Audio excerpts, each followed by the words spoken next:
I'm Alex, 29, and I never thought I'd have to write this. My family has always been my rock, or at least, I thought they were. When I came out as gay at 25, I had hoped for understanding and support, but what I got was a disownment from my father that shattered my world. He declared that I was no longer his son and made it clear that I had no place in his life. The fallout from that day was devastating. I felt utterly alone, ostracized not just from my father but from the family unit I had grown up with. My siblings, Mia, 27, and Tom, 31, were caught in the middle. They both reached out, trying to mediate, but their efforts fell flat. Our father was adamant about his stance, and his influence loomed over us like a storm cloud. Fast forward 4 years, and I had slowly started to build my life. I found a supportive friend group and even started dating someone wonderful named Chris. But even with the love and acceptance I found outside my family, there remained a gaping wound where my father's rejection had left its mark. The emotional toll was immense, and there were days when I still felt that emptiness gnawing at me. One Sunday afternoon, I received a text from Mia that would change everything. It was a simple message, but it made my heart race. "We need to talk. It's about Dad." I instantly felt a mix of dread and curiosity. I knew my father's temperament, and the thought of something happening was unsettling. When we met, Mia looked stressed, her usually cheerful demeanor replaced by concern.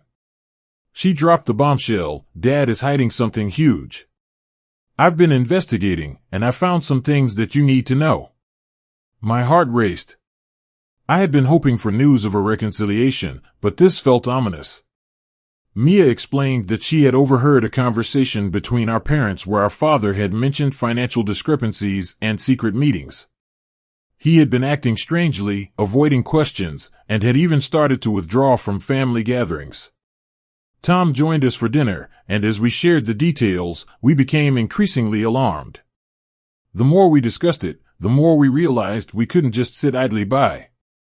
We decided it was time to confront our father, armed with whatever information we could gather. The following week, I managed to get my father alone.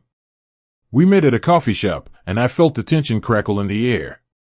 When I brought up Mia's findings, I expected him to dismiss it, but instead, he looked genuinely alarmed.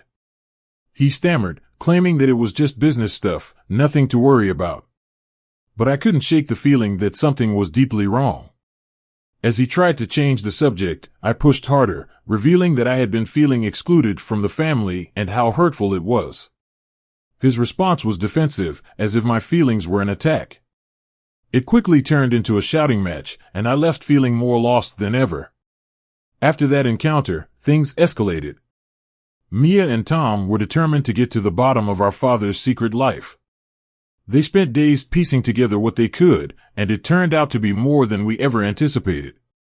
Mia discovered that our father had been involved in shady business deals, hiding money, and had even been linked to a series of unethical practices at his company. The more we uncovered, the angrier I became. Here was a man who had disowned me for being true to myself, yet he was living a double life filled with lies and deceit. It was maddening. And then came the moment of truth. I found out he had been cheating on our mother for years. I remember the day so clearly. I sat in my apartment, the sun streaming through the window, when I received a text from Mia that she had found evidence of his infidelity.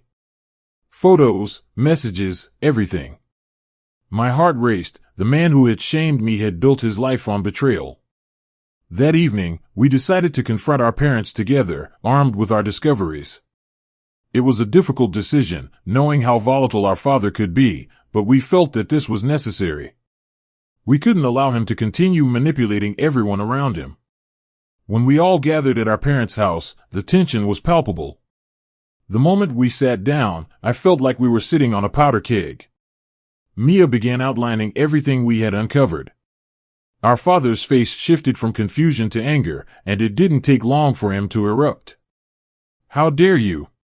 You have no right to invade my privacy. You're nothing but a bunch of disloyal children." His voice boomed through the room, and I could see my mother's face pale. She was trapped between her husband's fury and her children's revelations. As he continued to lash out, I felt something shift within me. The years of hurt poured out in a single moment of clarity. I stood up and declared, "You may have disowned me for being who I am, but I will not stand by and watch you destroy our family any longer." In that moment, I exposed not just his lies, but also how his rejection had impacted me. I spoke about the pain I felt when he cast me aside and how I had struggled to find my identity in his shadow. The room was silent, and my mother looked stunned. Then something unexpected happened. My mother stepped forward, her voice trembling but resolute. "You need to stop this, Richard. You need to own up to your mistakes. Our family is falling apart, and you're the reason." The shift in her stance was startling, and for the first time, I saw her standing as my ally rather than my enemy. The confrontation escalated, with my father's anger boiling over. He tried to turn the blame on us, but my mother held firm, and soon we were all shouting. It felt cathartic and liberating to confront him after years of silence. The climax of the confrontation hit like a tidal wave. My father, cornered and desperate, finally admitted to cheating on my mother. But instead of remorse, he became defensive again, claiming that it was just a fling. The realization that our family was so broken and fragile settled heavily in the air. Then, with one last defiant act, I pulled out my phone and played a recording of my father's earlier conversations, ones that Mia had secretly captured. The truth was undeniable, and I could see my mother's heart breaking with every word. As the confrontation drew to a close, my father stormed out, leaving my mother in tears. It was a bittersweet victory. While we had exposed the truth, we also knew that the road ahead would be difficult. In the weeks that followed, things were tense at home. My mother struggled with the fallout from the confrontation. She moved in with us temporarily, seeking comfort and refuge from the chaos. It was a delicate balance as we navigated our new family dynamic, grappling with the weight of betrayal. I found myself reflecting on everything that had transpired. I felt both victorious and heartbroken. Our family had been irrevocably changed, and I wasn't sure how to heal those wounds. There were moments of laughter and connection with my siblings, but they were often overshadowed by the looming presence of our father's betrayal. As the dust began to settle, I received a surprising message from my father, requesting a meeting. It was both alarming and intriguing. Did he truly want to talk? Or was this another attempt at manipulation? After much deliberation, I decided it was time to face him again, this time prepared for whatever he had planned. When I arrived at the cafe, I was a bundle of nerves. My father looked older, wearier. As we sat down, he began with an apology that caught me off guard. It felt sincere, but I couldn't shake the doubt.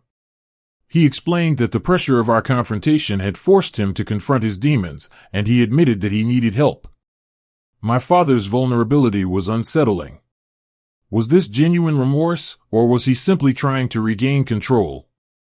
He spoke about his struggles with his identity and how he had projected that confusion onto our family. It was a sobering realization, and I felt a flicker of empathy for the man who had hurt me so deeply.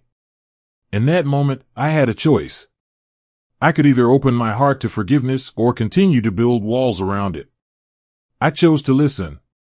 Our conversation lasted hours, filled with tears, revelations, and an unexpected bond forming between us. But as I left, a nagging doubt lingered. Had I truly seen a change in him, or was this a temporary facade? The cliffhanger remained. Could he genuinely transform, or was I setting myself up for further disappointment? As I returned home, I shared my experience with my siblings. We all had differing opinions, and it sparked a heated debate. Some felt I was too quick to forgive, while others believed in the power of change.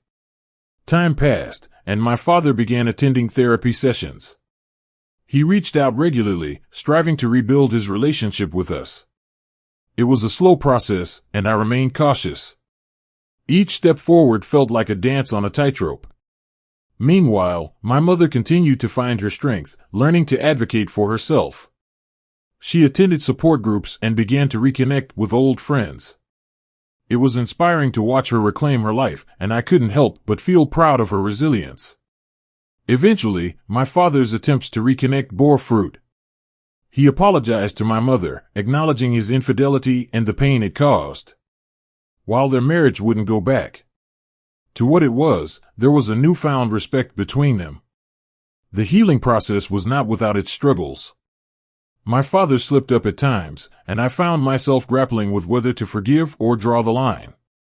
But through it all, I realized the importance of setting boundaries. I had to protect my mental well-being while still allowing space for growth. In the end, our family became a patchwork of healing and learning.